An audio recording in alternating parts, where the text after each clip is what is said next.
코로나 바이러스 팬데믹으로 인해서 지난 3월부터 아이들 학교가 휴교로 들어간 지 벌써 5개월쯤 되었습니다. 그러니까 5개월 동안이나 하루 종일 아이들과 같이 지낸 것입니다. 거기에다가 앞으로도 한 달 이상 여름방학이고 또 이번 가을에 학교가 오픈할지 아니면 오픈하지 않을지 아직 모르기 때문에 얼마나 더 오랫동안 이 아이들과 함께 갇혀 있어야 하는지 알 수 없는 그런 상황입니다. 그런데 제가 갇혀 있다 이렇게 이야기하는 이유는 아이들과 하루 종일 있는 것이 결코 쉽지 않은 그런 일이기 때문입니다. 집에 있는 동안 부모의 말을 잘 듣고 뜻대로 해주면 좋을 텐데 결코 그렇지 않습니다. 책도 좀 읽고 공부도 좀 하고 그래주기를 바라지만 아이들은 하루 종일 게임만 하고 TV만 보려고 합니다. 신경 써서 삼시세끼를 차려주면 반찬 투정을 합니다. 지루하다고 불평하고 또 요구하는 것이 매우 많습니다. 그러면서도 부모가 뭘 하나 부탁하면 이런저런 핑계를 대고 들어주지 않으려고 합니다. 저희 집 아들은 이제 고등학생이 되기 때문에 여러 가지 집안일들을 도와줄 수 있는 나이가 되었습니다. 설거지도 할 수 있고 베큐움도 할 수 있고 또 무거운 물건들을 함께 나를 수도 있고 또 쓰레기 내다 버리는 일 등등을 할 수가 있습니다. 하지만 가끔 일을 시키면 잘 하지 않으려고 합니다. 왜 나만 시키느냐면서 입이 한발 나와서는 불평을 늘어놓습니다. 그럴 때는 이제 치사해서 제가 그냥 해버리는 경우들이 많습니다. 그런데 그러면서도 요구하는 것은 또 많습니다. 이것저것 사달라는 것도 많고 먹고 싶은 것도 매우 많습니다. 하루 종일 전화기만 보고 유튜브만 보기 때문에 거기에 뭔가 좋은 게 나오면 그것 사달라고 조르기 일쑤입니다. 오늘은 이거 먹었으면 좋겠다. 내일은 저것을 먹자. 이렇게 매일 먹을 메뉴를 자신이 고르고는 다른 것이 나오면 짜증을 부립니다. 그러면 저는 이야기하죠. 집안일에 하나도 도움이 안 되는 놈이 뭘 그렇게 먹고 싶은 게 많냐. 그렇게 이야기하면서 아들의 요구를 들어주지 않겠다고 이야기합니다. 하지만 실상은 먹고 싶어 하는 것을 알아들었다가 결국은 사주게 되는 것입니다. 요구할 때 항상 바로 사주는 것은 아닐지라도 그것을 마음에 담아두었다가 알맞은 때에 요구하는 것을 들어주는 것입니다. 처음에는 안 사주려고 생각은 했지만 그래도 아들이 먹고 싶어 하던 것을 보게 되면 생각이 나서 결국 사주게 되는 것입니다. 아마 여러분들이 다 동일할 것이다. 그렇게 생각이 됩니다. 그런데 여러분, 우리가 이렇게 하는 것은 저는 아버지이고 아들은 제 아들이기 때문입니다. 부모가 시키는 것을 하지 않던 아들이 한순간에 어느 순간에 뉘우치고 그 일을 했기 때문에 사주는 것이 아닙니다. 아들은 여전히 불평이 많고 부모의 말을 잘 따르지 않습니다. 그럼에도 불구하고 아들이기 때문에 부모는 아들이 요구하는 것을 들어주게 되는 것입니다. 그런데 여러분, 하나님은 우리의 아버지시라 말씀하십니다. 그리고 우리는 하나님의 자녀들입니다. 이는 곧 우리가 이 땅에서 누리고 있는 모든 것들이 우리의 행위에 대한 결과이거나 보상이 아니라 하나님의 은혜라는 것을 말씀하고 있는 것입니다. 이 땅에서 우리는 결코 완전해질 수 없는 죄인들입니다. 우리는 결코 하나님께 자녀로서의 도리를 다할 그러한 능력이 없습니다. 그렇기 때문에 우리의 삶의 모든 것은 우리의 행위에 대한 결과이거나 보상일 수가 없고 오직 우리의 아버지 되시는 하나님의 은혜라는 것입니다. 그러므로 우리는 자랑해서도 안 되고 자신을 나타내서도 안 됩니다. 그저 하나님의 은혜를 감사하고 찬양하며 하나님의 말씀에 순종하고자 힘쓸 뿐만 아니라 하나님의 은혜만을 자랑하고 전해야 한다는 것을 여러분 기억하시기 바랍니다. 그런데 우리 사람들은 하나님이 우리의 아버지 되신다는 이 사실에 대하여 몇 가지 오해를 하는 것이 있습니다. 오늘 본문에서 하나님은 로마 군대의 백부장인 고넬료를 부르십니다.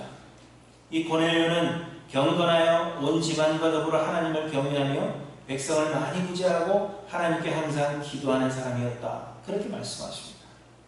아마도 이 고넬료는 로마 군대의 백부장이지만 유대교로 개종한 사람인 것으로 여겨집니다. 당시 로마는 기독교와는 달리 유대교를 종교로 인정했기 때문에 이방인들이 유대교로 개종하는 것이 그리 큰 일은 아니었을 것입니다. 그런데 이 고넬료가 유대교의 전통에 따라서 제9시에 기도하고 있을 때에 하나님의 사자가 환상 중에 고넬료에게 찾아오셨습니다. 그리고는 사람을 보내어서 요바에 머물고 있는 베드로를 초대하라. 그렇게 말씀하신 것입니다. 이는 하나님께서 고넬료를 구원하시기 위함입니다. 베드로로 하여금 그리스도의 복음을 전하게 하시고 고넬료로 하여금 그 말씀을 믿어 구원 얻게 하시려는 하나님의 계획입니다. 곧 하나님께서 고넬료의 아버지가 되시겠다 하는 것입니다. 그래서 베드로를 청하라. 그렇게 말씀하신 것입니다. 그런데 당시의 사람들은 이를 이해할 수가 없었습니다. 왜냐하면 유대인들은 구원이 오직 이스라엘만을 위한 것이라고 믿었기 때문입니다. 그런데 고넬료는 유대인이 아니요 오히려 유대인을 억압하는 로마 시민일 뿐만 아니라 그것도 로마 군대의 백부장이었습니다. 하나님께서 바울을 구원하신 것도 이해하기가 힘든 일이었습니다. 바울은 예수 믿는 사람들을 박해하는 그러한 사람이었기 때문입니다. 하지만 그래도 바울은 이스라엘 사람이었습니다. 하지만 이 고넬료는 이스라엘 사람이 아니라 로마 사람입니다. 유대인들 중에서도 여전히 예수를 믿지 못하고 하나님의 자녀가 되지 못한 사람들이 많은데 이방인, 그것도 로마 군대의 백부장을 하나님의 자녀 삼으신다는 것을 이해할 수가 없었던 것입니다. 이는 예수님을 가장 가까이서 모셨던 사람, 그리고 예수님을 가장 잘 이해한다고 여겨지던 예수님의 수제자 베드로도 이해할 수 없었습니다. 뿐만 아니라 예수님의 제자들과 당시의 사도들도 하나님의 이 계획을 이해할 수가 없었습니다. 왜냐하면 하나님이 우리의 아버지가 되심에 대하여 그리고 우리가 하나님의 자녀됨에 대하여 이들은 오해를 가지고 있었기 때문입니다. 그래서 하나님은 우리가 다음 주에 생각할 말씀이지만 환상을 통하여 베드로에게 하나님의 뜻을 알리셔야 했습니다. 또한 이 모든 일을 경험한 베드로는 후에 유대에 있는 사도들과 형제들에게 베드로와 고넬료에게 일어난 일에 대해서 자세하게 설명해야 했던 것입니다. 사도행전 11장에 보시면 무슨 일이 있었는지에 대해서 동일한 이야기를 또다시 하고 있는 것을 우리가 볼 수 있는데요. 이것은 그만큼 사람들이 하나님께서 왜 고넬료를, 왜 이방인을 구원하시는지에 대해서 이해하지 못했기 때문입니다. 그래서 오늘은 하나님이 우리의 아버지 되심에 대하여 그리고 우리가 하나님의 자녀됨에 대하여 우리에게 어떤 오해가 있는지, 우리의 오해가 무엇인지를 한번 생각해 보려고 합니다. 첫 번째 오해는 하나님께서 우리를 자녀 삼으시는 데에는 우리에게 어떤 원인이 있을 것이라고 생각하는 것입니다. 우리는 하나님께서 우리를 구원하신 것이 하나님의 은혜라고 입버릇처럼 이야기합니다. 그런데 이 은혜란 받을 만한 가치가 전혀 없는 자에게 거저 주시는 선물을 의미하는 것입니다. 받을 만한 가치나 공로가 있어서 받는 것을 은혜라고 하지 않습니다.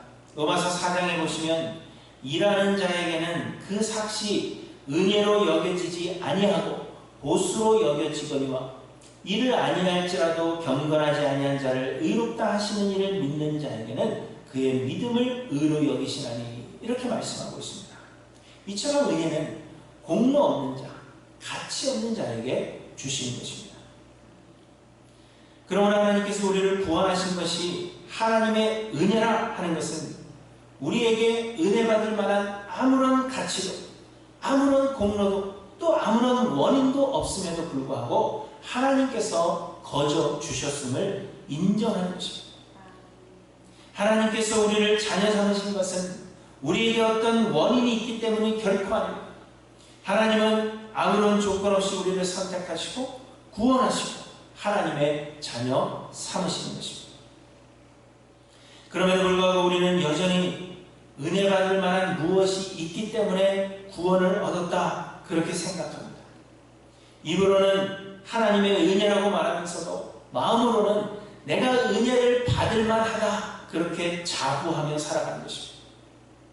어떤 사람이 복을 받았다고 하면 우리는 그 사람이 복을 받은 이유가 무엇일까 그 이유를 찾으려고 합니다. 그리고는 이런 사람이니까 복을 받지 이렇게 생각하는 것입니다. 또 어떤 사람이 예수를 믿게 되었다고 하면 우리는 그의 삶을 생각해보고 그에게 공로가 될 만한 행위가 전혀 없다면 어떻게 저런 사람이 예수를 믿을 수가 있어? 이렇게 생각하는 것입니다. 그리고는 그 사람의 믿음은 가짜일 것이다. 그렇게 우리는 결론을 내려버립니다.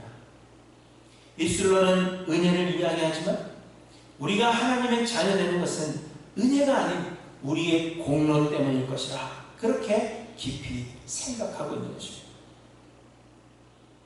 하나님께서 로마 군대의 백부장인 이 이방인 고넬료를 구원하셨다고 하면 이 이야기를 여러분 들으시면서 제일 먼저 우리 마음에 드는 생각이 무엇입니까? 그것은 왜일까입니다. 하나님께서 무엇 때문에 이방인인 고넬료를 구원하시고자 계획하셨을까? 그것을 자동적으로 질문하는 것입니다. 그리고는 2절 말씀에서 우리는 그럼 그렇지 하고 위안을 얻습니다. 2절에 보시면 그가 경건하여 온 집안과 더불어 하나님을 경외하며 백성을 많이 구제하고 하나님께 항상 기도하더니 이렇게 말씀하십니다. 고넬료가 비록 이방인이기는 해도 그가 경건하여 온 집안과 더불어 하나님을 경외하며 백성을 많이 구제하고 하나님께 항상 기도했기 때문에 그것이 공로가 되었을 것이라고 진단하는 것입니다. 여러분 우리가 이렇게 생각한다면 이것 때문에 고넬료가 구원을 얻은 것이라고 생각한다면 우리는 구원이 은혜임을 믿지 않고 있는 것입니다. 그러나 여러분 성경은 한 구절만을 따로 해석해서는 안 되는 것입니다. 성경의 한 구절을 가지고 마치 전부가 그러한 것처럼 일반화시켜서는 안 된다는 것입니다. 성경은 전체를 바탕으로 한 구절이 주는 의미를 해석하는 것이지 한 구절을 가지고 전체를 거기에다가 대입하려고 해서는 안 되는 것입니다. 성경의 그 한 구절은 그때의 상황에 따라 말씀하시려는 핵심이 있는 것입니다. 고넬료가 경건하여 온 집안과 더불어 하나님을 경외하며 백성을 많이 구제하고 하나님께 항상 기도했다 하는 것을 말씀하시는 것은 그가 그것 때문에 구원을 얻었다는 것을 말씀하시려는 것이 결코 아닙니다. 우리 모두가 그러해야 구원을 얻을 수 있다 하는 것을 말씀하시는 것이 아니라 여기에는 하나님께서 우리에게 주시려는 다른 메시지가 있습니다. 이는 우리가 조금 뒤에 생각해 볼 것입니다. 대신 모든 성경은 우리의 구원이 하나님의 은혜임을 분명하게 말씀하고 있습니다. 에베소서 2장에 보시면 허물로 죽은 우리를 그리스도와 함께 살리셨고 이렇게 말씀하시면서 너희는 은혜로 구원을 받은 것이라 이렇게 부연 설명을 하고 계십니다.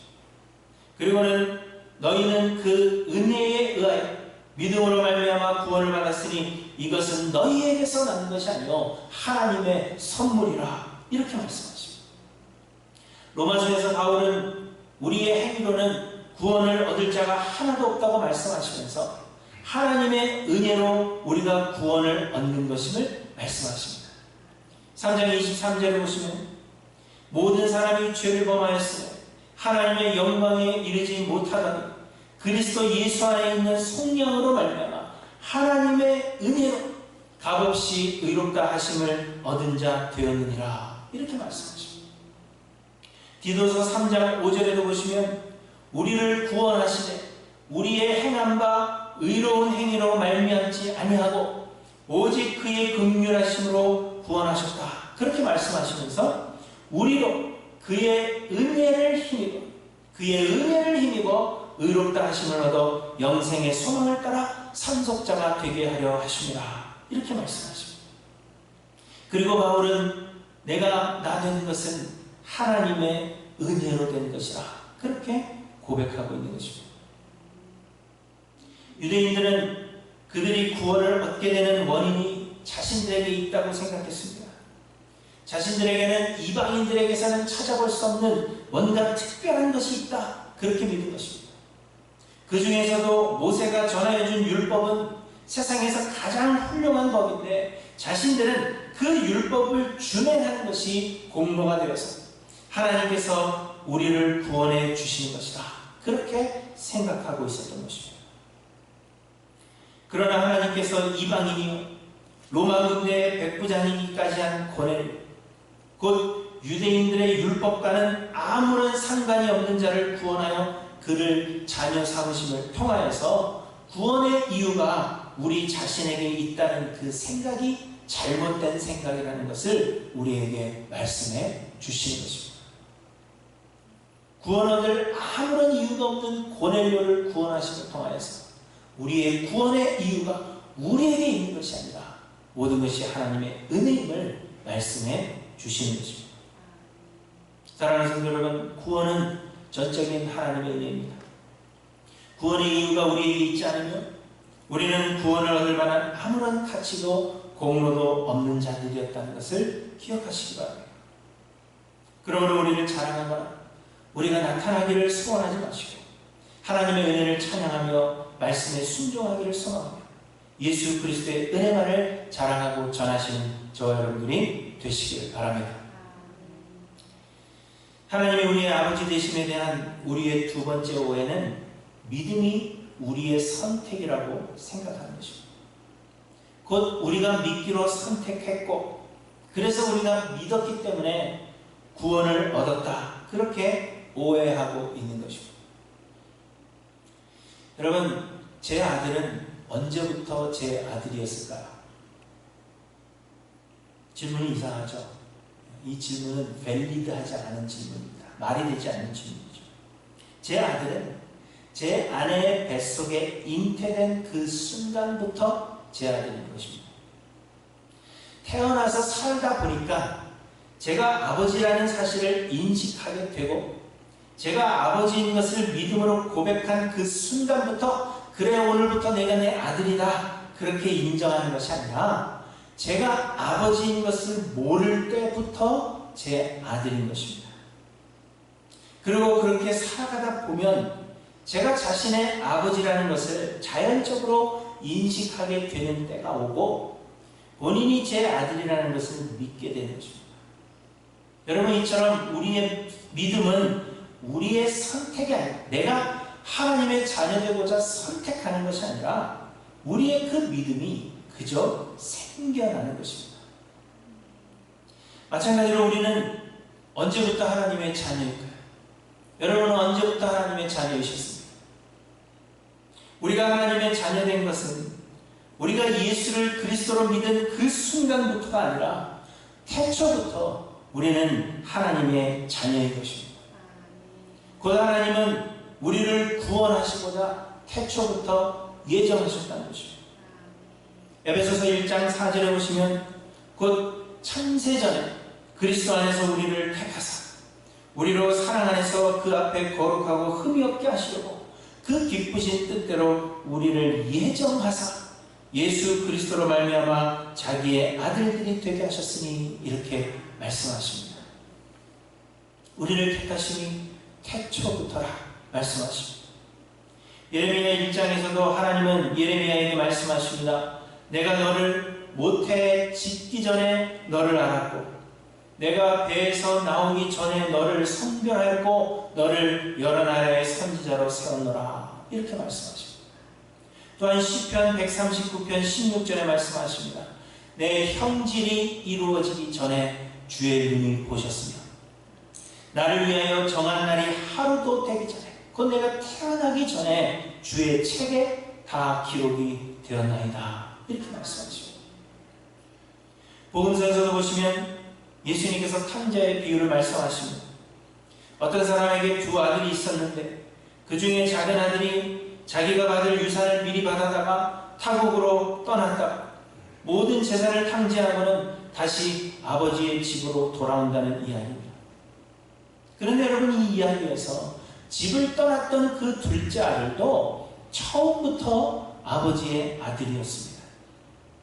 원래 아들이었던 자가 하나님을 떠났다가 다시 돌아오는 것이지, 아들이 아니었던 자가 아들이 되는 것이 아니라는 것입니다. 이처럼 하나님께서 우리를 택하시는 태초부터 우리가 무엇인가를 선택할 수 있는 그 순간이 되기 전부터 하나님은 우리를 택하셨다는 것입니다. 그러면 여러분, 우리가 생각하는 것처럼 믿음은 우리의 선택이 아니며 우리가 믿기로 선택했기 때문에 구원을 얻는 것이 결코 아닙니다.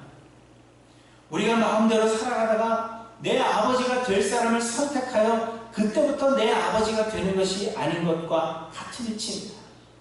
하나님께서 우리를 자녀로 선택하신 것이요, 하나님의 이 선택은 태초부터입니다. 내가 하나님을 선택한 것이 아니라 하나님께서 우리를 자녀 삼으신 것입니다.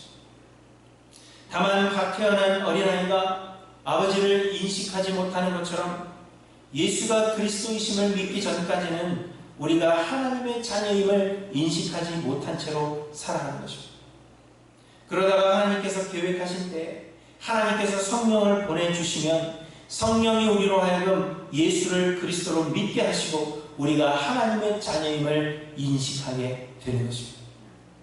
그래서 믿음은 우리의 선택이 아닌 하나님께서 주시는 선물입니다. 내가 믿기로 선택했기 때문에 구원을 얻는 것이 아니라 하나님의 자녀이기 때문에 믿게 되는 것입니다. 그리고 여러분, 이 모든 일을 행하시는 분이 성령 하나님이십니다. 앞에 언급한 대로 2절에 보시면 고넬료는 경건하여 온 집안과 더불어 하나님을 경외하며 백성을 많이 구제하고 하나님께 항상 기도했다, 이렇게 말씀하십니다. 이렇게 고넬료에게서 하나님을 경외함과 구제와 같은 선한 행위가 나타나는 것은 그것이 그의 공로, 구원의 공로가 되었다는 것을 말씀하시려는 것이 아니라 고넬료가 예수를 그리스도로 믿고 영접하기 이전부터 하나님의 자녀로 택함을 입은 자라는 것을 말씀하고 있는 것입니다. 그리고 이미 성령 하나님께서 그 안에서 역사하고 계셨다는 사실을 우리에게 말씀해주고 계시는 것입니다. 그래서 믿음은 고넬료의 선택이 아니라 하나님의 성령이 이미 그 안에서 역사하고 계신 하나님의 선물인 것을 말씀하고 있는 것입니다. 선한 행위가 모두 성령 하나님의 역사하심은 물론 아닙니다. 그러나 지난주에 살펴본 도르가의 경우도 그렇고 오늘 본문의 이 고넬료의 경우도 그렇고 하나님의 성령이 이미 이들 안에서 역사하고 계셨다는 것을 우리에게 말씀해 주시는 것입니다. 이방인인 사람, 그것도 재력과 권력을 가진 부족한 것이 하나 없는 고넬료가 어떻게 하나님을 경외하며 하나님께 기도하는 사람이 될 수 있었겠습니까? 이것은 그가 그렇게 한 것이 아니라 이미 성령께서 그 안에 역사하고 계셨다는 것을 우리에게 말씀해 주시는 것입니다. 또한 본문 4절에 보시면 천사가 이르되 내 기도와 구제가 하나님 앞에 상달되어 기억하신 바가 되었으니, 이렇게 말씀하십니다. 고넬료의 기도를 하나님께서 들으시고 그의 기도를 하나님께서 기억하신다는 것입니다. 그래서 사람들은 고넬료가 기도했기 때문에 하나님께서 그를 구원해 주신 것으로 오해하는 것입니다. 그러나 여러분, 기도는 누가 하는 것입니까? 기도는 누가 하는 것입니까? 기도는 우리가 하는 것이 아니라 성령께서 우리로 기도하게 하시는 것입니다.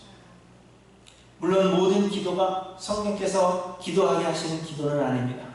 그렇지만 하나님께서 받으시는 기도, 하나님께서 들으시는 기도는 성령께서 우리 안에서 친히 간구하시는 기도입니다. 로마서 8장 26절에 말씀하십니다. 이와 같이 성령도 우리의 연약함을 도우시나니 우리는 마땅히 기도할 바를 알지 못하나 오직 성령이 말할 수 없는 탄식으로 우리를 위하여 친히 간구하시느니라. 마음을 살피시는 이가 성령의 생각을 아시나니 이는 성령이 하나님의 뜻대로 성도를 위하여 간구하시느니라. 이렇게 말씀하십니다. 그러므로 고넬료가 항상 하나님께 기도했던 것은 성령께서 이미 그 안에서 역사하고 계셨기 때문입니다. 이처럼 여러분, 믿음은 우리가 선택하는 것이 아니고 우리가 믿기로 선택했기 때문에 구원을 얻는 것이 아닌 성령 하나님의 역사하심 때문이며, 그래서 구원은 전적인 하나님의 은혜인 것입니다. 우리는 흔히 고넬료를 예수 믿게 한 사람은 베드로라고 생각합니다. 베드로가 모든 선입견을 버리고 고넬료에게 가서 말씀을 전했기 때문에 고넬료가 예수를 믿고 영접하게 된 것으로 알고 있습니다. 그러나 사도행전 10장에 기록된 이 고넬료의 회심 이야기를 잘 보시면 고넬료의 회심은 이미 결정되어 있었던 것을 우리가 보게 되는 것입니다. 그것을 이 고넬료의 회심 이야기를 통해서 말씀해 주시는 것입니다.